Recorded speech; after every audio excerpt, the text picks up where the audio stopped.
All right, well, hello everyone. I'm Steve, And I'm Martin. and we're missing our third co-host today, Katie, because she was too busy being devoured by Nico Bolas on the plane of Amonkhet. But welcome to the Lorewyn podcast, the podcast where we delve into the deep story of Magic the Gathering, go over storylines, explain concepts, and discuss our opinions on the lore of the various planes. And oh, what fun we shall have, won't we? Oh, absolutely. There's actually a lot of lore to get covered on this show. So, I figured for our first episode, let's just look at the very basics. Let's talk about planeswalkers, planes, and of course that big thing that gets talked about a lot, the mending. That seems like a pretty solid place to start. So, I suppose that a solid place to start would be us, the players. So, one of the things that started off when Magic first started was that Richard Garfield offered up this idea that we were planeswalkers. Basically, these super powerful entities that can go ahead and jump between different dimensions and basically use incredible mind powers to conjure things basically out of the magical wisps of energy that make up the universe. And so these were the planeswalkers. The planeswalkers were us. And for a long time, a couple of years, this was basically how we understood planeswalkers. So what ends up happening there is, well, it was really cool. Like back in alpha, beta, unlimited, there wasn't really any strong mention of actual planeswalking or any real mention of planes per se. Planes in this context being like these different dimensions I mentioned, which are all super duper cool and super fancy.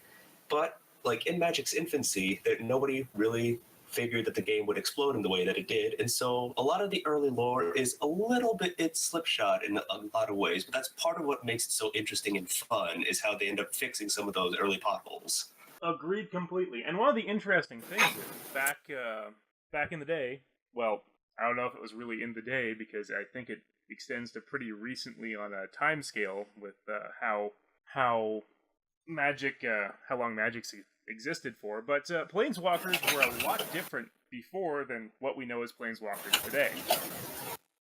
Oh, absolutely. The thing to keep in mind about planeswalkers is that while initially they didn't really exist in the story sense, and those were mostly just the idea of you, the player, are the planeswalker, and that's why when you play lands and you cast creatures, you are the one who is conjuring this stuff out of nothing. However, eventually, as the game got bigger and bigger and they kept making more and more sets, they realized, hey, we kind of need something to stitch all this together and make it make thematic sense. And so that's when Richard Garfield and everybody on the team ended up starting to actually build different lore for the game to work with. And one of those first big pieces of lore was this concept of the actual planeswalkers as narrative characters. There are a number of them that exist and are notable from this era, but the important thing to keep in mind about them at this point in time is that these are fantastically, ridiculously powerful entities, far beyond the scope of anything that currently exists in Magic as we know it. Planeswalkers at that point were basically godlike entities. They were immortal, they didn't really have physical bodies, and basically could just dictate what they wanted to be at any given time by thinking about it. It's actually pretty intense. They could go ahead and make planes of reality at will. They could create whatever they wanted. They basically had just carte blanche to do whatever they wanted with anything they wanted, and nobody really had the power to do anything about it because these were basically, for all intents and purposes, gods. And that was part of what was super exciting, was that seeing gods duke it out could be quite a show. And what a show it was. I mean, let's look at some of the fantastical storylines that arose out of that, like, I don't know, Urza versus the Phyrexians. Oh, boy. Urza. Urza is a complicated figure for a variety of reasons. A lot of people really like Urza, and I can't blame them in the least. He's a very interesting and dynamic character, except for the part that if he wasn't fighting a monstrous entity as dangerous as the Phyrexians, I would have some very serious issues about calling him the hero of any story. And so the first time we meet Urza is actually when he wasn't even a planeswalker, way, way back in Antiquities, which was, I believe, the first or second block after Alpha Beta Unlimited Revised. So this was it was one of the first two. It was either that or Legends. And then basically what ended up happening there was that he was referenced in the flavor text, and he was named in a couple of cards as being one of the brothers in something called the Brothers' War on Dominaria. Urza happened to be the sibling of another man named Mishra, and they ended up having this very long and drawn out, basically just huge battle for supremacy between the two of them, which ended up stripping a huge amount of resources out of the playing in the huge efforts that they had, as since both of them were gifted artificers, which is to say they were very good at building machinery in this fantastical sense. This wasn't like real science, quote unquote, but they were very, very good at it. They could make golems, they could make machinery that could build other bits of machinery. They were very, very gifted in this sense. But it was only later on that Urza decided, well, he didn't decide. Traumatic events led to Urza becoming a planeswalker and awakening his spark. One of the few constants that exist among planeswalkers is that all planeswalkers have something called a planeswalker spark, which is basically explained as being the reason why they are able to planeswalk and basically have the latent potential to do all of this. It's unbelievably unlikely to have one. You either have it or you don't. And sometimes even if you have one, if you don't have a sufficient piece of stimulus to awaken you, it just won't happen. When he means sufficient piece of stimuli, he means most planeswalkers discover their spark from particularly traumatic events. Oh yes, life and death situations are a pretty great way of going about it, finding out everybody you love has died, that sort of fun thing. There's also examples where there's like people with very happy stimulus can have it too, but those are much less common, as you might imagine. Oh yes. Typically, the planeswalkers that we read about having them, especially nowadays, tend to discover them through things like, oh, I was almost killed, or I found out that I accidentally turned my brother into a zombie. Yeah, that'd do it. That'd definitely do it. And yeah, it was pretty intense altogether. But like Urza, as it goes on, eventually did become a planeswalker, as we mentioned, and this was all in the wake of the Brothers' War. There was a bit of lifetime before this. Like he was born in a kingdom called Teresier, which was in Dominaria, which is basically one of the most famous planes in all of the Magic multiverse, because this is where most of the Magic story happened for a long time before we gradually branched out into others. But basically, when he became a planeswalker, he took this as just a really, really big advantage for him, and it ended up leading into him doing all sorts of crazy experimentation, and it ended up with him meeting the Phyrexians, and the Phyrexians are crazy. You can do a whole thing on Yawgmoth, the leader of the Phyrexians, and the insanity that ensued from them. Now, something I didn't realize as a player that got into Magic the Gathering around the time of Scars of Mirrodin was that the Phyrexians have been one of the long-standing antagonistic factions of Magic for most of its existence. Yeah, it's actually pretty interesting in that sense, because Yawgmoth existed in a lot of ways as one of the primary antagonists through more or less all of the old Magic storyline. Anytime that Urza needed somebody to butt heads against, it was almost always the Phyrexians, which is part of the issue. The Phyrexians, we should probably explain, are basically this race of robotic entities that are led by this, well, what used to be a man named Yawgmoth, Y-A-W-G Moth. It's a mouthful. And he basically became a sort of Borg hive mind that led the Phyrexians on this sort of path of universal domination. The interesting thing about Yawgmoth is that he was arguably the only non-planeswalker entity that could stack up to any number of planeswalkers during this time period. And not only did he manage to stack up to one, he managed to stack up to a bunch of them. At a lot of points, Urza and some of the friends he meets along the way risk life and limb in order to go ahead and take on and hopefully try to beat him. And it was very, very close at a number of times. And I feel like I should also mention that despite not being planeswalkers, the Phyrexians seem to show up on a lot of planes that they don't come from. Yeah, and that's part of like one of the big and interesting things about the Phyrexian invaders is that they actually had access to portals that they could actually travel through. There were portals that could be built here or there or anywhere, and that would let them move from place to place. They had to use actual gates as compared to Urza and other true planeswalkers who could basically just literally teleport wherever they wanted, whenever they wanted by thinking about it, because being a planeswalker was pretty sweet back then. Now, how has traveling between planes changed from then to now? Because I have noticed in the more recent lore updates that planeswalkers do seem to be able to travel between planes without much difficulty at all. Well, they're still able to do it, certainly. It takes much more concentrated effort on the part of the planeswalkers, and typically they need to have a better idea of where they're going, unless they're just going to overshoot wildly. At a couple of points, the Magic lore team has actually noted down some fairly reasonable specifics on how well it can expect to know something and how well, like how precisely they will be able to teleport to any given location based on their knowledge of it. An example for that we will use in this case will be Jace, who is infamously the Mind Sculptor, the Architect of Thought. You've seen his face. He is kind of hard to miss. And one of his things is that if he were to go ahead and move back to Ravnica, he could do that basically effortlessly. He knows that place back to front. He can move into his sanctum and just be there. However, if he wanted to go to a completely new plane that he'd never heard of before, was just having described to him, he would have to focus much more carefully to do it. And not only this, but they're also much more victim to the whims of whatever situation they're in. Like, for instance, if Jace was stuck in some sort of anti-magic field, if he was in the middle of a dangerous battle and he wasn't able to focus, these are things that would be a real danger to him.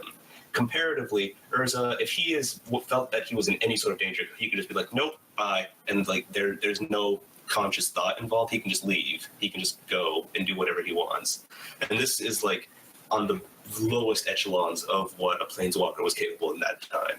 So it's pretty nuts to realize just how far they've fallen, but that's also really fun because we're going to get to explain how that happened. Oh yes, and I know there are still some old planeswalkers that are not particularly happy that they've fallen. Oh yes, we actually have a number of old walkers who still walk among us. Ho ho. Most notably and most recently is definitely our dearest beloved Elder Dragon friend, Nicol Bolas. He's definitely the strongest planeswalker that we're still aware of at this point in time in the Magic story. The only person who might come close to being able to deal with them in a one-on-one fight is Ugin, but considering we saw them have a head-to-head the last time back in Khans of Tarkir block, which is now Dragons of Tarkir, and that did not go so well. But it required Sorin to go back in time and basically make it so that Ugin wasn't dead anymore.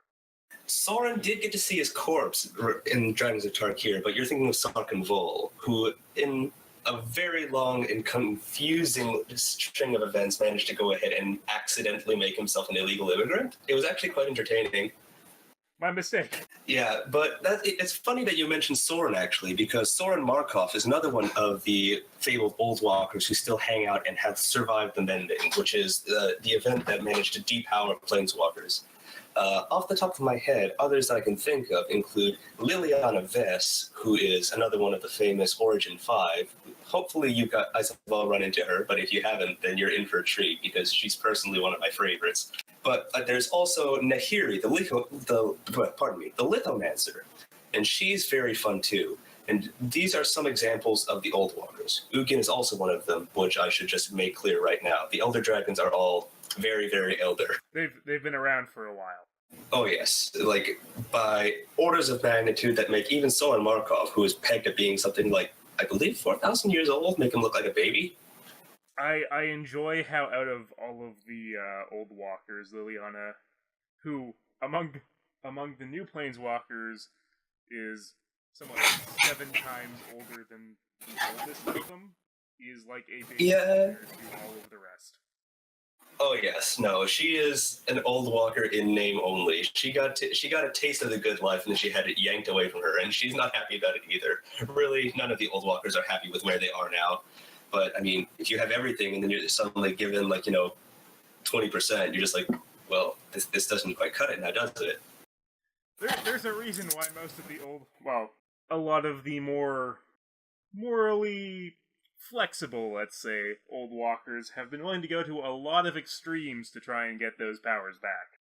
Oh yes, Amonkhet is a great example of that, and as well was, the Conflux. That was a pretty exciting thing that happened over in I think it started on Naya, but in general it was just all over Alara. And that was courtesy of Nicol Bolas trying to regain some of that godlike power. Liliana Vess ended up having to make some deals with a lot of devils, offering up her soul to 4 different devils in the hopes of at least getting to regain eternal youth, which was just part of the fringe benefits of being a planeswalker. That's just a freebie, guys. You just get that. However, as a old walker in at least name, Liliana didn't really enjoy having her soul bound to a bunch of demons, and, well, she's going a little bit Kill Bill right now. But we were talking about the Mending and how the old walkers fell to this state, so let's discuss that a little bit. Absolutely. The Mending was an event that happened over the course of Time Spiral Block. It was the primary story of that entire set of cards.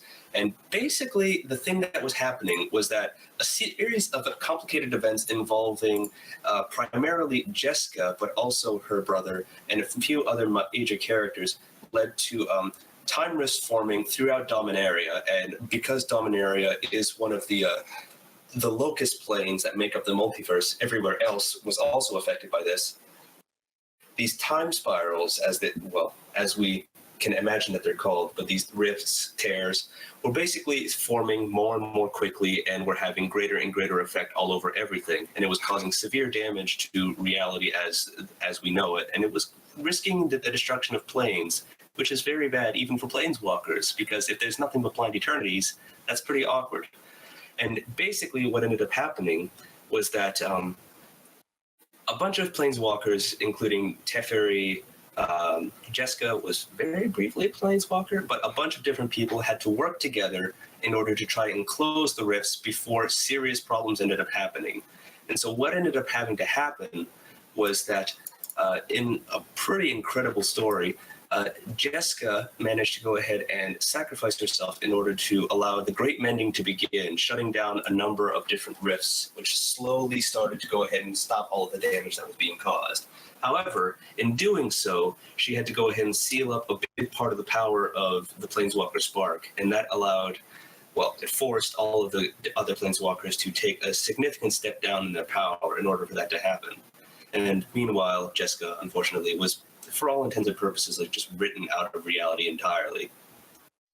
An unfortunate side effect when you go around repairing holes in the fabric of time and space. Sometimes you just stop existing. Cthulhu taught me that much. Yeah, when you gaze upon the dark secrets and all of that. In this case, that's kind of what happened. Though poor Jessica, she lived a very difficult life. She also had a fairly long sojourn as the character known as Phage, which is Greek for eater, or if you want to be a bit more poetic, devourer. And that was unfortunate because she was under the thrall of another major villain at the time, the Cabal. And she basically just killed a lot of people, and she was not into that. I can see that having some negative long-term effects, yeah. Yeah, definitely. But broadly speaking, that is basically the big, powerful event that led to all of the Planeswalkers losing so much of their power, and what led from Planeswalkers being godlike entities to being, well, effectively relatively normal people in the context of magic who also can disappear into other planes of reality. And, oh, pardon me. And one of the things that ends up happening there is a fundamental change in the nature of planeswalking. Planeswalkers, pre-Mending, had a bit of a monopoly on themselves. And what I mean by that is that generally there was a quick extermination policy whenever a planeswalker ran into a new planeswalker, with very few exceptions, because when you have a bunch of really, really powerful godlike entities butting heads against each other, it's bad for everybody. So typically what would happen is whenever somebody's spark would awaken, a planeswalker would pop by and be like, hi, hello, you're a new planeswalker. Now you're not. And I will just write you out of existence before you understand how your powers work, because it's very, very dangerous to have so many powerful entities just floating around. Now that is much less the case because nobody really has the resources or capabilities to do that. I can see how they'd be careful beforehand, because the ability to write someone out of existence is kind of a terrifying thought. But yeah, nowadays, now that the Planeswalkers have been quite diminished in power, no one really has that kind of the ability to A, track Planeswalkers that awaken so easily, and B, get rid of them so easily. And we're seeing that really, it's easy to see the effects of that, because Planeswalkers went from being relatively rare to there are a lot more of them now. Yeah, and part of that is simply because the player base can't get enough of them. But from a story perspective, having people not get brutally murdered out of hand without anyone knowing that they existed is a thing that helps. But that's one thing that's actually interesting to keep in mind about all of this is that the thing that makes the Planeswalker Spark so special is not just the fact that it lets you move from place to place. The Phyrexians could move from place to place too, and because they had those portals, theoretically anybody could. It happened all the time. The thing that made Planeswalkers special was the fact that it let them walk through the blind eternities unscathed. And the thing about the blind eternities is that's basically the white space that exists between planes, which is a bit difficult to describe because it isn't a real place. It's like trying to describe all of space out in the real world, but trying to also explain that all of that is also as thin as paper and nobody can fit in there, but you can also fit everything in there. It's basically just what happens when physics runs amok for most intents and purposes. And so being able to survive the touch of the blind eternities for even just a moment is already pretty incredible. So even in their diminished state, the fact that Planeswalkers are able to survive through that, which is like, it's simply miraculous, frankly. Oh, absolutely. I mean, my brain hurts just trying to conceive the concept of that, so being able to actually travel through it without stopping existing or being ripped asunder is very impressive. Oh yeah, it's a real party. And let's see here. Beyond that, what else is there to note about Planeswalkers? Well, I think it's important to keep in mind one of the important things about the Planeswalkers, and that's that they move between planes, and there's a lot of them. Originally, for much of Magic's early history, there was only one plane that we really paid attention to, and that was Dominaria. And Dominaria is, for most intents and purposes, the sort of plane. It is the one that every other plane stems from. It's significantly bigger than all of the other planes from a geographic context. It's like significantly larger. It has different biomes. It's basically an actual planet as we might imagine it, not just one basic thing. Comparatively, if you look at some other different planes that we visit recently, for example, Theros or Amonkhet, you'll notice that they're much more self-contained and generally a lot smaller.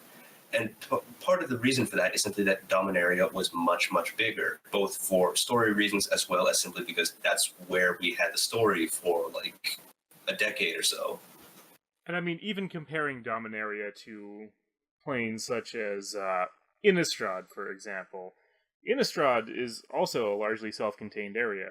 Now, not quite as self-contained as Amonkhet, though that might be unfair to say because Amonkhet is merely a shadow of its former self now.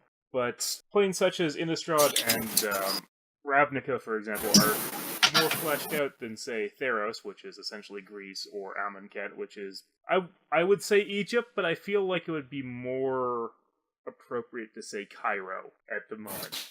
Yeah, it's important to keep in mind that all of these planes are, for all intents and purposes, still fully fledged worlds. It's just that we haven't gotten the time to really like delve into them and dig them out. Like, it's canonical that Dominaria is bigger and it is more important than the others, but Ravnica, for instance, is still a planet which is basically a massive city with 10 guilds in it. Theros is still like a beautiful Nyx-fleeced area that is just covered in like little Nyx-born creatures and has its own distinct culture and different people in different cultures and all of that. And like, for instance, Tarkir has all sorts of different biomes. There's frozen glaciers, there's burning deserts, all of that. You can still find all of that in those places. It's just important to realize that Dominaria has more narrative weight from a storytelling perspective, but it also has more story weight in the sense that it is one of the main locus points of the multiverse as we understand it. Now, I do feel like it would be irresponsible of us to talk about the new planes and the new walkers and the difference of them between them and the old walkers, and not mention Wizards of the Coast's current favorite planeswalker group, the Gatewatch. The Gatewatch is a lot of fun. We've given them all sorts of loving nicknames, but basically it is a group of 5 different planeswalkers who generally agreed to form up a team in in the hopes of basically fighting evil and injustice in the multiverse and dealing with the threats that only planeswalkers are equipped to deal with. You know, extraplanar entities, people from other planes breaking into other planes, upsetting natural balances and things of that nature. And, oh, frog in your throat there, or maybe it's a lizard. Who knows? Sorry. I think it might be a dragon even. Oh my goodness, might want to get that checked out.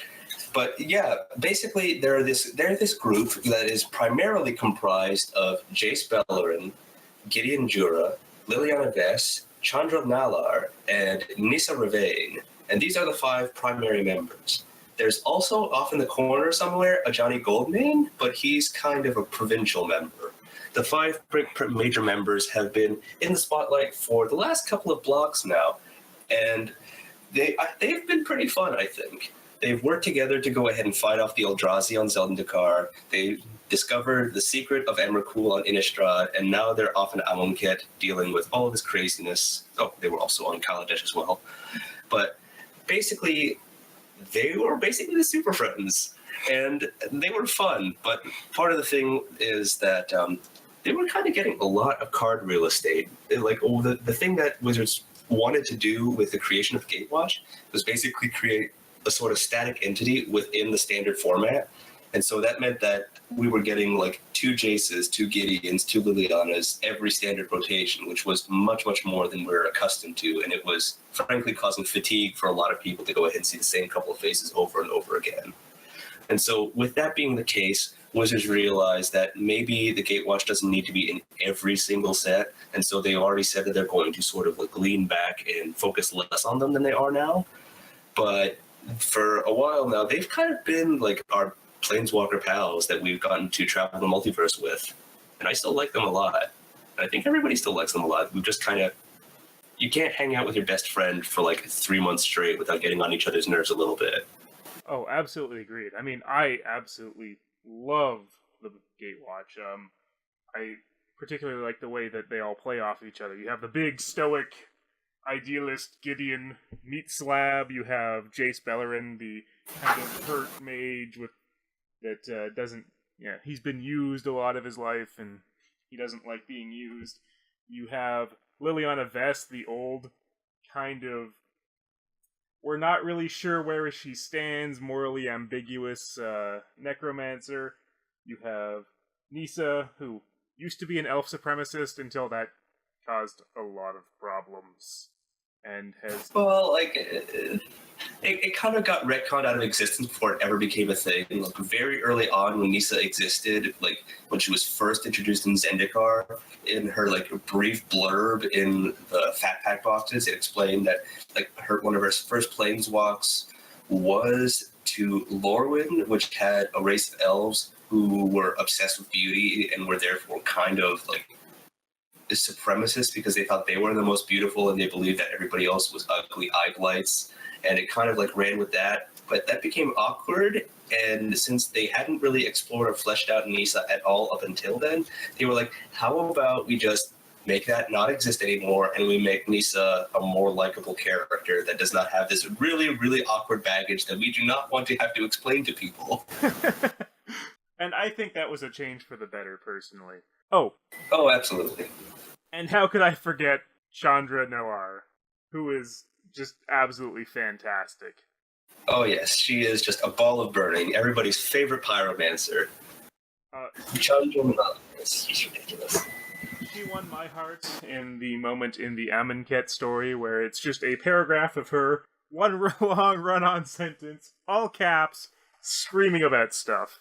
That's actually an interesting thing to mention too, because an important and defining character trait about the Gatewatch is that each of them are meant to be emblematic of one of the 5 colors of mana, and Chandra is a perfect example of red mana. As like an important thing about Magic, as you might know from looking at the card back, is that there are 5 colors, and there's plains, forests, mountains, and all of that.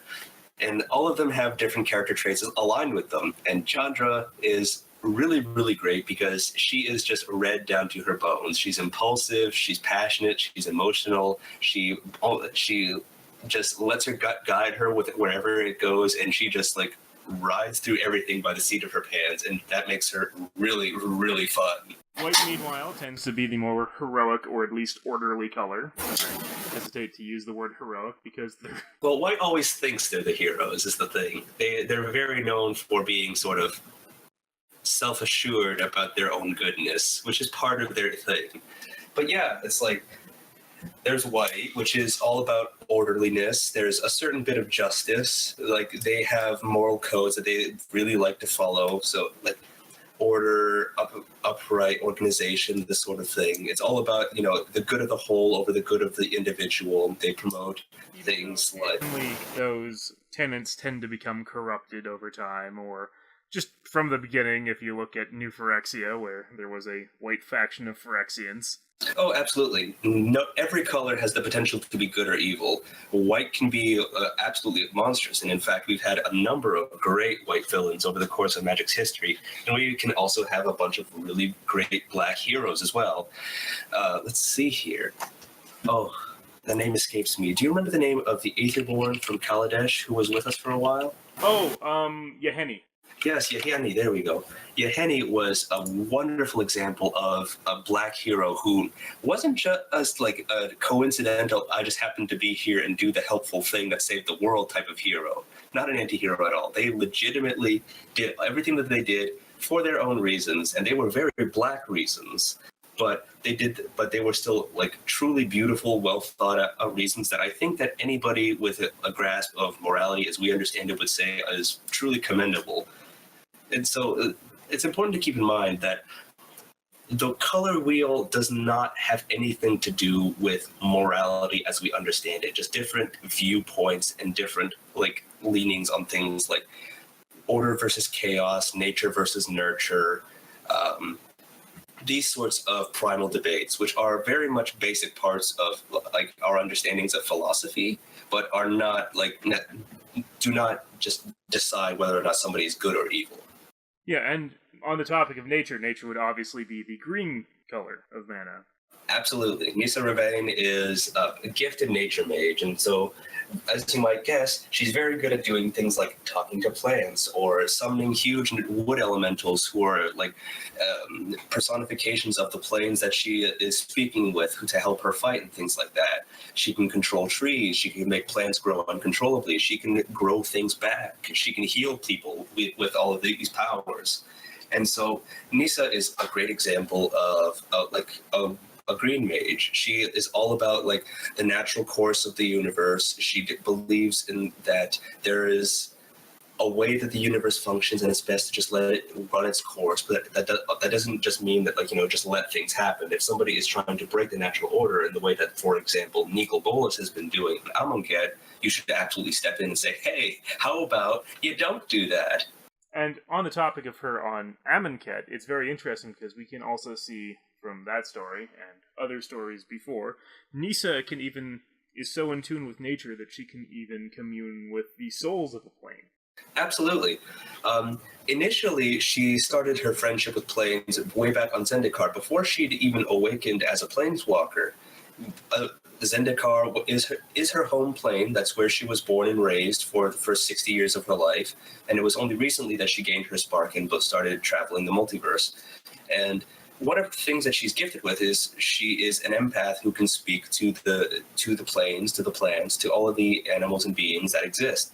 And so on Zendikar, one of the primary things when they were over there was that she had to go ahead and help Zendikar find its own heart, which had been stolen by another very angry demon.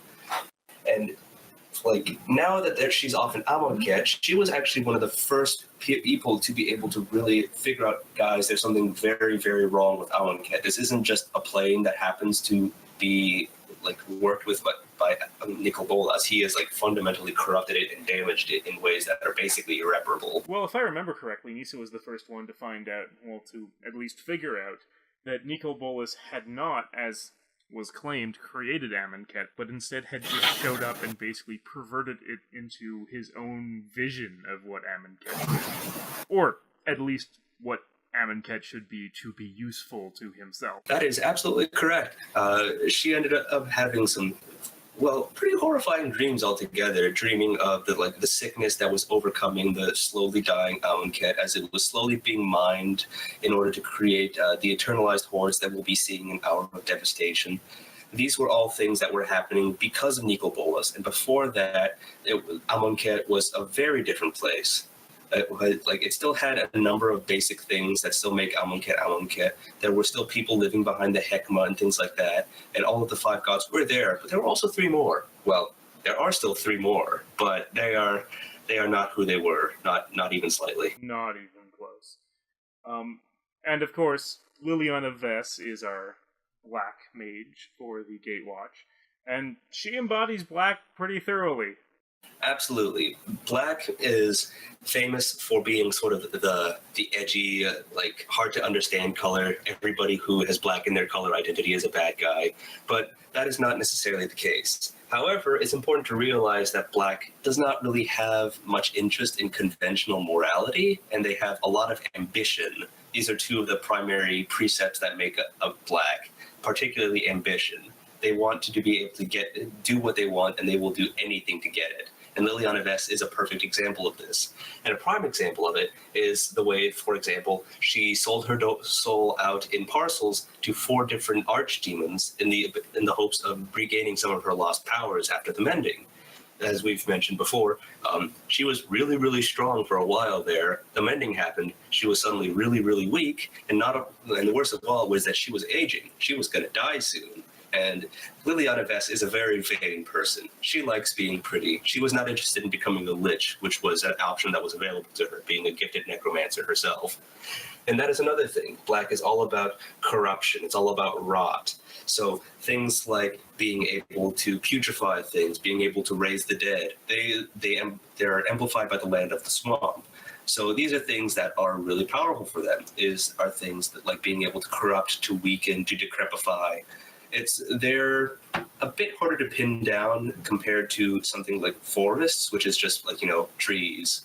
But they have a lot of things that go on with them. And it's important to realize too that while some of Black's magics do focus more on things like mental magic, all colors have the ability to go ahead and touch on this. Nisa can commune with planes and the earth and animals and all of that.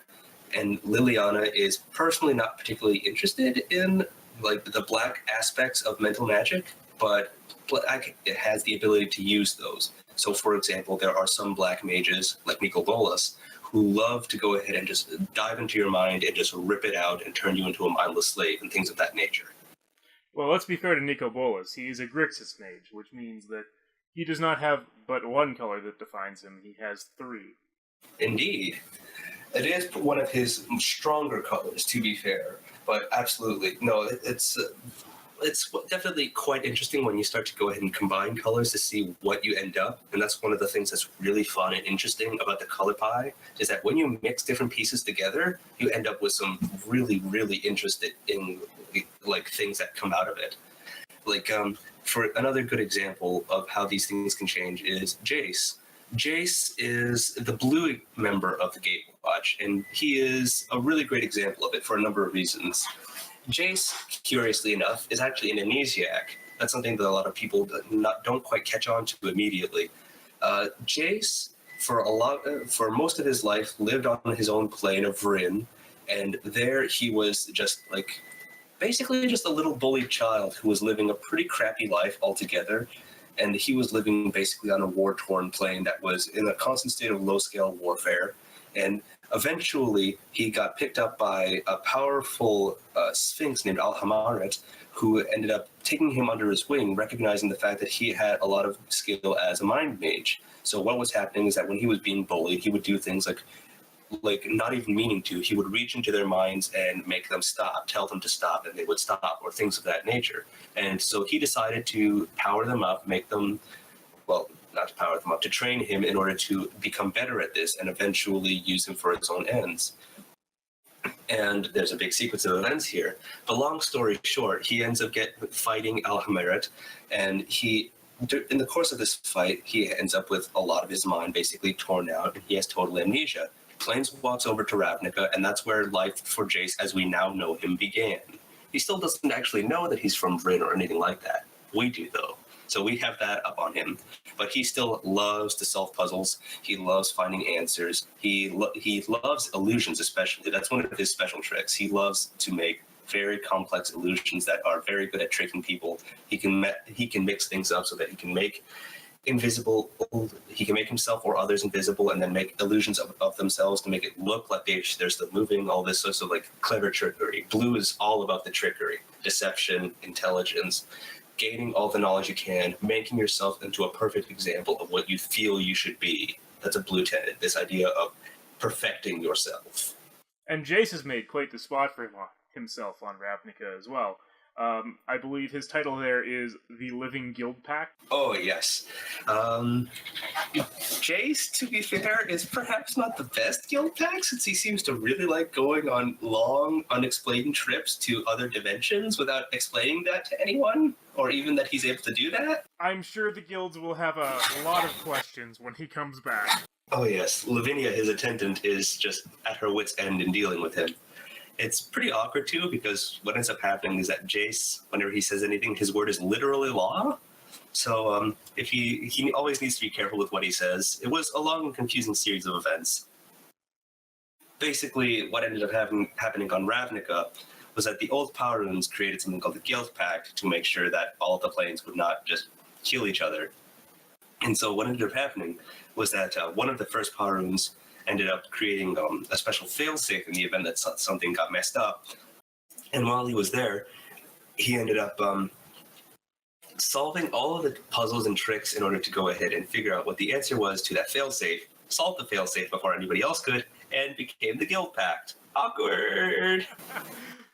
Well, that is the danger of loving puzzles when you're on a plane that has a bunch of guilds that kind of want to kill each other, and the only way to keep them from gaining total power is through puzzles. Oh, absolutely. It's important to keep in mind that while I'm not quite happy with his performance as the Guild Pact, he still might honestly have been the best option, because all of the other members of the race, in order to solve the puzzle, were members of the other guilds, and if they were to solve it, then they would just hand over all the power to their own respective guilds, which would defeat the entire purpose of the Guild Pact, and which would just lead to the same problem. So the fact that Jace ended up doing it was kind of a blessing in disguise, even if he is kind of a dude who tends to just leave randomly for long stretches of time. You can make quite bad decisions. I mean, I'm a fan of Liliana, but let's face it, that is not a healthy relationship that the two of them have going. Oh yes, that was definitely awkward. At a variety of points, Jace and Liliana have had an on-again, off-again romantic relationship, which is generally agreed to be bad, in the sense that it is not healthy for either of them. It's definitely interesting that you mentioned that too, because it actually helps me segue into an important thing about Magic lore, which is the way that the lore has changed over the course of the years. Originally, way back at the start of the game, as mentioned, there wasn't really any to speak of except for what was on the cards. But eventually, they realized that people seemed to really enjoy the lore. And so what they started doing was printing little booklets that they would print with the different boxes that you could buy of product. And these were like full-on novels that you could read. And these would have all these characters that we've mentioned. It would have people like Urza, and it would have people like Jessica. It would have people like Hannah, Ship's Navigator, and all of these people, and all of the adventures that they would go on. And gradually, like this went on for actually quite a long time. I believe the very last novel was over in Theros. And they only stopped doing that and moving completely over to the digital model, where they're releasing Magic stories every week. For that, they would release full-on novels that you would read in order to go ahead and get all this information. So all this stuff about Phyrexia and Yawgmoth, all this stuff about Phage, all this stuff about, say, the Time Spiral. All of this stuff that you found, you would get a little novel with all of your cards and you would read it. Yeah, we actually, at the store that I work at, we currently have the Marcadian Masks Fat Pack, which came with one of those books. Oh man, that must be really fun. I don't even remember who the main players in Mercadian Masks were. That was a long time ago. Yeah, no, it's Mercadian Masks was definitely a pretty exciting set for a lot of reasons. But that's one of the things that I always love seeing is how much sealed product from a long time ago can end up costing now. It's like we actually have a box of Japanese Urza Saga that's been sitting on top of our shelving over at my local game store for like 2 years now, because it's got a hefty price tag at $1,000 for a fat pack. Oh yes. Well, and I always love seeing that price compared with the price that's on the box, because back then they actually used to, or at least with the Marcadian Masks one, they printed the price right on the box, and so the box says sell for $25, and it's worth easily over 300 sealed. Oh yes, that is the beauty of Magic. It ages like wine, and that means it gets way more expensive as time goes on. Yeah, screw gold, invest in Magic cards. You say that like that's not exactly what I'm doing. Ho ho ho! As long as they don't ban it from Legacy, you're fine. Oh yes, that would be bad. But no, kids, don't invest in Magic unless you already have money to spare. The old saying goes, introduce your kids to Magic and they won't be able to afford drugs. Basically. But really, if you introduce them to Magic, they'll have to sell drugs to afford Magic. That or win a lot of tournaments. Yes, that is a very viable strategy as well, so long as you're actually able to, place well in those tournaments. Oh yeah, it takes a lot of practice. Well, I think that's all of the lore that we are going to talk about for today. I'm sure our audience has plenty to think over and look into. But just to summarize, the core tenets of Magic are that we, as players, are planeswalkers, once great and ancient beings that were essentially traveling immortal gods, now less so, but still fairly powerful individuals. Planeswalkers travel between planes, which are self-contained worlds, starting with Dominaria, one of the first worlds, and now traveling out to many more worlds that all have their own wonderful stories and wonderful aesthetics. And the way that old Planeswalkers, or the Planeswalkers of old, became the new generation of Planeswalkers was through the Mending, an event which, through repairing of interdimensional space-time holes in reality and the non-existence of Jeska, have become, well, not have become, but through those repairs, stabilized the plane of Dominaria and just fundamentally altered the way that the Planeswalker Spark works. Yeah, those are pretty solidly the main points there. We have planes, which are all these self-contained areas that none of them are aware of each of the others. The only people who know about the others are Planeswalkers themselves and the people they tell. And Planeswalkers themselves were basically godlike entities up until the Time Spiral Saga and the ending that had to occur there. It's important to realize that while I did mention Jeska primarily, there were a lot of people working really hard to make sure that this doesn't happen. Another great example of somebody who worked really hard was Teferi. But that'll be a topic for a different day. Oh yes, there's plenty of lore to talk about in the Gathering. Far, far too much lore for us to cover in but a single day. Oh, but we will get there, friends. Stick with us. Well, this has been the first episode of the Lore Win podcast. I hope you enjoyed. If you did, go ahead and leave a like, subscribe, or just subscribe to the podcast on whatever platform this is on. That would be really great. Yeah, that would be awesome. I hope we see you all back next time. And just letting you know that the Lore Win podcast is a sub-podcast of the Nerd Smash podcast. If you haven't checked that out, check us out at Smash_Nerd on Twitter, or you can find us at Nerd Smash Podcast on YouTube or Facebook. Thank you very much for your time. Happy planeswalking. Stay safe out there. And if you see Nico Bolas, I have but one word of advice for you. Is it run? It's run. It's run. Probably wise.